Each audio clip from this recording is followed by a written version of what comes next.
So yesterday I was doing a review of Zaharoff's Aurum, and I told you guys that I had some other fragrances I wanted to review. And so I might have already talked about this on my live stream, but hey, who cares? Today we're going to be doing my full review because I have worn this now 4 or 5 times already. This is by Argos. It is Triumph of Bacchus. So without further ado, let's get it.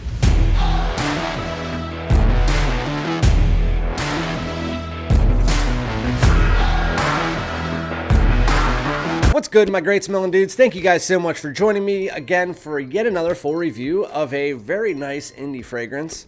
One that I am really excited to talk about. This is the first Argos that I tried.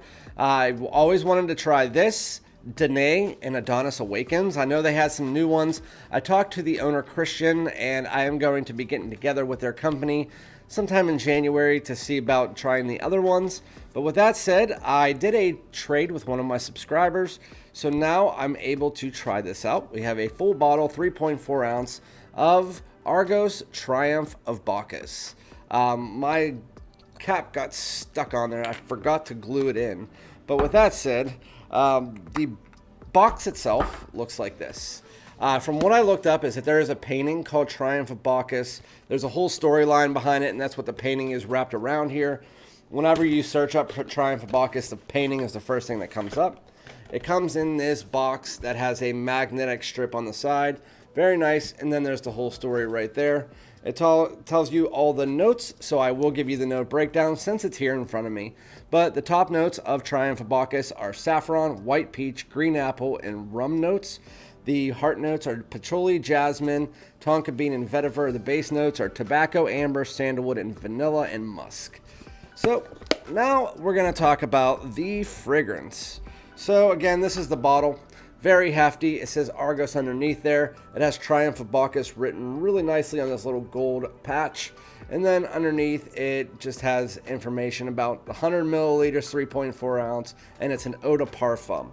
So I am now wearing this on my right hand, so I don't need to spray it again. It is a very warm day outside. Probably not the best day to wear this fragrance, but Triumph of Bacchus. I was really confused. I said this on my live stream. I heard a lot of people talk about this, and all I ever heard was rich, tobacco, heavy. It smells like red tobacco. It smells like Carlisle. It smells like red tobacco. It smells like Carlisle. So when I got this in, I thought I was in the mood for some kind of really heavy saffron, really heavy tobacco, that it was going to be dense, rich. When I sprayed this on, I was confused as shit. Let's just say that, because I sprayed this on and it was not anything like what people were talking about, especially in the opening. It will get there, but it wasn't like that in the opening, which was really confusing to me because I'm going into this thinking it's going to be a super masculine tobacco with some sweetness and spice. I first spray it on and it is a mixture between peach and apple. It's like a green apple meets a peach with a lot of musk in this powdery vanilla. I'm like, and it leans a little bit femme in the opening too, and so I'm sitting there thinking to myself, I'm like, what the heck were people talking about? Did I get a wrong bottle? Did he send me the wrong thing? I was really confused, but then I looked it up and the notes were inside the box, and they said, yeah, white peach, apple. People were saying online, yeah, there's like on Fragrantica and stuff like that, that there was a fruitiness in the opening, vanilla, powders. And so I'm like, geez, this is crazy. So when you first spray it on, the first time I sprayed it on, I wasn't 100% sure I loved the opening. I was like, it's like a 7.5 to an 8. It was okay. But the second and third and fourth time, I started to really, really love the opening. I still like the dry down more, but the opening has definitely gotten a lot better since the first time I wore it. It's just, I think it was the overall shock of the first time I wore it. But anyway, first spray it on, it is like a mixture between apple and peach with a kind of musky undertone and a powdery vanilla. Very unique, very nice. And then it has this sweet and spice that you get from saffron, kind of just lending itself to the outside of the fragrance, providing a little bit of a sweet and spiciness. As that saffron does pull up a little bit later, It just adds a nice little sweet and spiciness with a little bit of richness in the background. But for the most part, it's a little bit femme leaning, so unisex leaning feminine only for the first like 5 to 10 minutes. You can tell after about 8 to 10 minutes, it starts to really start to change into the fragrance that you're going to know from about 20 to 30 minutes onward. So the opening, very nice, just leans a little bit feminine on my skin. I think it's fantastic. It's fruity, has a vanilla edge to it. And it's weird because the vanilla is in the dry down, so I did not expect to see it so soon. It has a little bit of a darkness in the background, but for the most part, you're looking at that fruity musk and vanilla. That's the main part of it with a saffron over top. Okay, so once we get to the dry down, through the mid, it kind of just starts to warm up a bit. Those fruits start to go underneath it. You start to get a little bit of this tobacco creeping in more and more and more as that saffron starts to get a little bit more spicy and a little bit less sweet. And then it starts to smell like red tobacco. This spice that you get from it is the only part that doesn't smell like red tobacco. It smells like Carlisle, and I can see where people say that is because Carlisle has this unique spiciness with a lot of woods, which there's not a lot of woods in this one. The woods in this is soft and light, almost like a blonde woods. Very unique as far as the spice is concerned. And so the spice in this, while it is not the same as Carlisle, it smells like Carlisle's spice. Very similar, so I can understand why people said that. That is really whenever the tobacco pulls up, and it's really the way that I can put the dry down on this fragrance from minute 30 for the rest of the fragrance. It is kind of like if you took red tobacco, removed the harshness in the dense woods, and just took this and made it super, super high quality. That is what this fragrance is.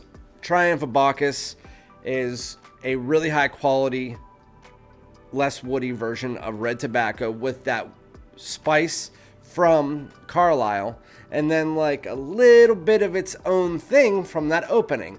That fruitiness never quite leaves. That fruitiness, that vanilla, that musk, a little bit of that powdery tonka. It goes underneath and kind of just lends as a background nuance, giving it a little bit of a twist to the other fragrances that I spoke of. So really, in generality, this is just a higher quality, less harsh, less woody version of red tobacco with the unique spice of Carlisle, and then about 15% of its own thing coming from that opening that push underneath with an ambery backtone. It is a nice, sweet, rich fall and winter fragrance that you might be able to get away with in the cooler days of spring at night. Cooler nights of spring, I should say. But it is very nice.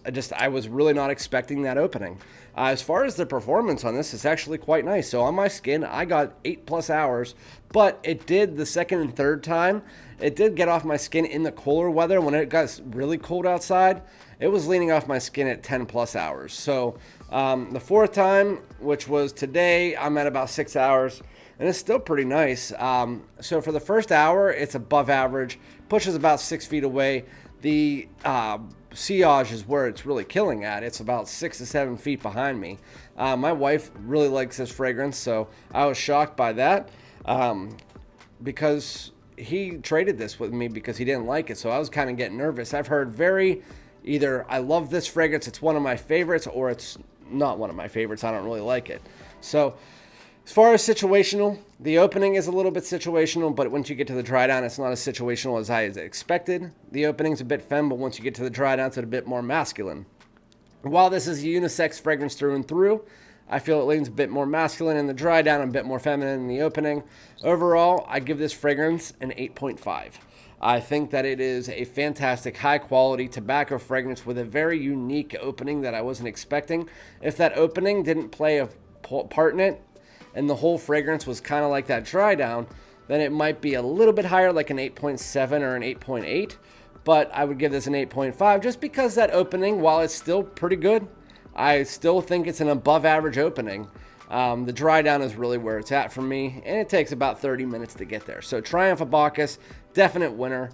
And then As far as the wears, I would say it's more of a night out style fragrance, but because you're wearing it during the cool weather, as long as you're not at work, because it's not a work safe scent, I would say this is more of a date night scent, personal enjoyment scent, or something that you can wear any kind of like weekend or like day that's under like 50 degrees. I think it's a really nice fall and winter fragrance. So that's Triumph of Bacchus by Argos. Let me know which one that you want me to try next, Danae or Adonis Awakens. Those are the two that are on my list. So let me know which one, and then whatever votes we get is the next one I'm going to get. So thank you guys so much. Make sure to like, comment, subscribe, and I'll be back with another one. Peace out.